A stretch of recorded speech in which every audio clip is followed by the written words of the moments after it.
Class 10th, subject English, book first flight, chapter 4 from the diary of Anne Frank के question answers objective ये देखते हैं और समझते हैं। First question, Anne Frank was ए। अब इसमें ऑप्शन है जर्मन गर्ल, जेविस गर्ल, तो इसका दोनों सही है, मतलब इसका ऑप्शन सी सही है, both A and B. Second question, Anne Frank wrote her diary while, तो इसका ऑप्शन बी सही है, while hiding with her family, अपनी फैमिली से छिपकर वो लिखती थी diary. Third question, which of these is Anne's long awaited friend, Anne's का जो है फ्रेंड, लॉन्ग अवेटेड फ्रेंड कौन था, तो इसमें जो ऑप्शन डी है वो सही है, हर डायरी। फिर 4 नंबर का क्वेश्चन है, which of these names did Anne give to her diary, Anne ने अपने डायरी का नाम क्या दिया था, तो इसका ए सही है, किटी। इसके बाद 5वां क्वेश्चन देखते हैं, which of these assigned Annie an essay on the subject a chatter box, तो चैटर बॉक्स के पर ऐसे किसने दिया था, इसका ऑप्शन ए सही है, मिस्टर किसिंग, उनके जो टीचर थे। इसके बाद 6 नंबर का क्वेश्चन देखते हैं, Anne decided to write a diary because, तो वो अपनी डायरी लिखने के लिए क्यों लिखी, उसका रीज़न क्या था, तो उसका ऑप्शन सही है, A, she had no close friends, उनके पास कोई क्लोज फ्रेंड नहीं था। 7 नंबर देखते, any died because of, any किसकी वजह से डाइड हो गई थी, तो उसका वजह है टाइफस, उनको टाइफाइड हो गया था। इसके बाद 8 नंबर का क्वेश्चन देखते हैं, a book in which you write down your thoughts and feeling is, ऐसी बुक जिस पर आप अपनी थॉट्स लिखते हो, फीलिंग्स लिखते हो, उसे क्या कहते हैं, तो इसका सी सही है, diary. 9 number, which of these is true about any, any के बारे में क्या बात सही है, तो सी वॉज केयरलेस। अब हम बात करते हैं 10वां नंबर में, Mister Keesing asked Anne to write an essay as, तो जो मिस्टर किसिंग उनको ऐसे देते थे एनी को, वो किस रूप में देते थे, तो इसका ए सही है, होमवर्क, एज ए होमवर्क देते थे। 11, who was mister Keesing, mister Keesing कौन थे, तो mister Keesing was her teacher, तो यहाँ पर जो है ए ऑप्शन सही है। फिर 12th नंबर में देखते हैं, what was Margot's Frank's birthday gift, तो मार्गॉट फ्रैंक का बर्थडे गिफ्ट क्या था, तो उसकी सिस्टर ही थी एनी फ्रैंक, तो इसका बी सही है। फिर 13 में देखते हैं, the final entry in the diary of any Frank was, तो एनी फ्रैंक वाज की फाइनल एंट्री डायरी में कब हुई थी, तो उसमें ए नंबर है इसका ऑप्शन, 1 अगस्त 1944। अब हम बात करते हैं 14 की, Anne Frank has become an one of the most renowned and discussed of, तो ये किसके लिए है, यहाँ पर ये कैंप विक्टिम्स थी। 15 नंबर का देखते हैं, Anne Frank stayed at the Montessori nursery school until she was, nursery school में कब तक रुकी वो, तो वो 6 ईयर्स ओल्ड तक वहाँ पर थी। इस तरह से यहाँ पर ऑब्जेक्टिव इसके आते हैं। अब हम बात करते हैं एक्सट्रैक्ट की। एक्सट्रैक्ट में चैप्टर से ये 2-3-4 लाइन दे देता है, उसके बाद उसके क्वेश्चन आंसर्स दे देता है, तो इसको पढ़ देता हूँ मैं। Paper has more patience than people, I thought of this saying one of those days when I was feeling a little depressed and was sitting at home with my chin in my hands, bored and listless, wondering whether to stay in or go out. I finally stayed where I was brooding, as paper does have more patience, and since I am not planning to let anyone else read this stiff-backed notebook grandly referred as a diary, unless I should ever find a real friend, it probably will not make a bit of difference. तो इस तरह का extract रहेगा। अब इसमें से questions देखते हैं, from which lesson has this text been taken, तो ये जो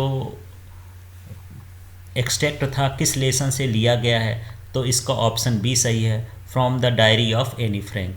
फिर second, who has more patience than people, तो लोगों से ज़्यादा किसके पास पेशेंस होता है, तो वो क्या है, पेपर, सेकंड नंबर ऑप्शन इसका बी सही है। थर्ड वाले के देखते हैं, which of these words is similar to the word brooding, तो ब्रूडिंग का जो सिमिलर वर्ड है वो कौन है, तो ये क्या है, थॉटफुल। इसी तरह से हम इसका नेक्स्ट एक्सट्रैक्ट देखते हैं, writing in a diary is a really strange experience for someone like me, not only because I have never written anything before, but also because it seems to me that later on neither I nor anyone else will be interested in the musings of a 13-year-old schoolgirl. Oh well, it does not matter. I feel like writing and I have an even greater need to get all kinds of things off my chest. तो इस तरह से ये extract है। अब इस extract से based question क्या है, नेम द चैप्टर। तो सबसे पहले चैप्टर ही पूछ देता है कि ये किस चैप्टर से ली गई हैं। तो इसका ऑप्शन फिर से वही सही है, D number, from the diary of any Frank. फिर दूसरा question, who is the author of from the diary of any Frank. Anne Frank का ऑथर कौन है, तो यहाँ पर बी नंबर सही है, Anne Frank. What did any Frank to do to take things off her chest. तो वो अपने हर्ट की चीज़ों को दूर करने के लिए क्या करती थी, सी वुड प्ले ए लॉट। तो बहुत सारा खेलने का प्रयास करती थी। अब हम देखते हैं इसके क्वेश्चंस आंसर। तो हु वाज एनी फ्रैंक, तो इसी से पूरा लिख देना है, Anne Frank was a German born Jewish girl. इसके बाद सेकेंड क्वेश्चन है, what makes writing in a diary a strange experience for Anne Frank. तो इसका आंसर सुन लेते हैं, she had never written anything before in the diary. तो उन्होंने डायरी में पहले कभी लिखा ही नहीं था। फिर से क्वेश्चन देख लेते हैं एक नंबर से, who was Anne Frank. Anne Frank कौन थी, Anne Frank was a German born Jewish girl. तो जो एनी फ्रैंक थी वो जर्मन में पैदा हुई थी और जेविस गर्ल थी। सेकेंड था, what makes writing in a diary a strange experience for Anne Frank.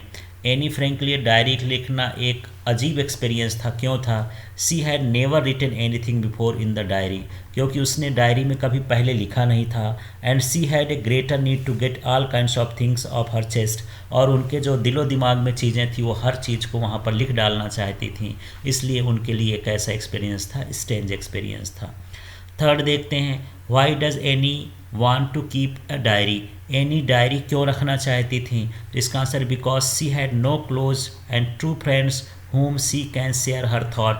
तो उनके पास कोई अच्छा दोस्त नहीं था जिससे वो अपने जो थॉट्स हैं उनको शेयर कर सके।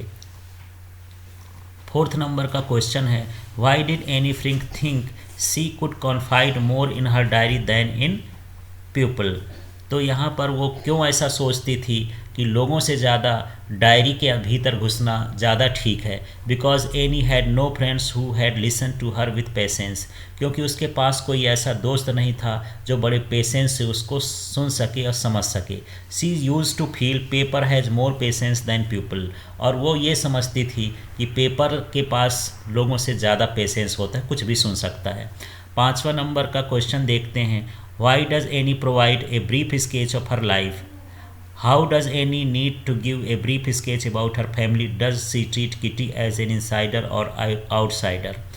तो यहाँ पर देख लेते हैं कि वो किटी को कैसा समझती थी, बाहरी समझती थी कि अंदर का समझती थी या उसके फैमिली का हिस्सा थी। तो देखते हैं, she wants to the reader to understand her thoughts, she treat Kitty as a insider. तो किटी को अपने फैमिली का हिस्सा मानती थी, अपने अंदर की बात को मानती थी, और लोग शायद उसकी बात को समझे, इसलिए उसने डायरी पर लिखा था।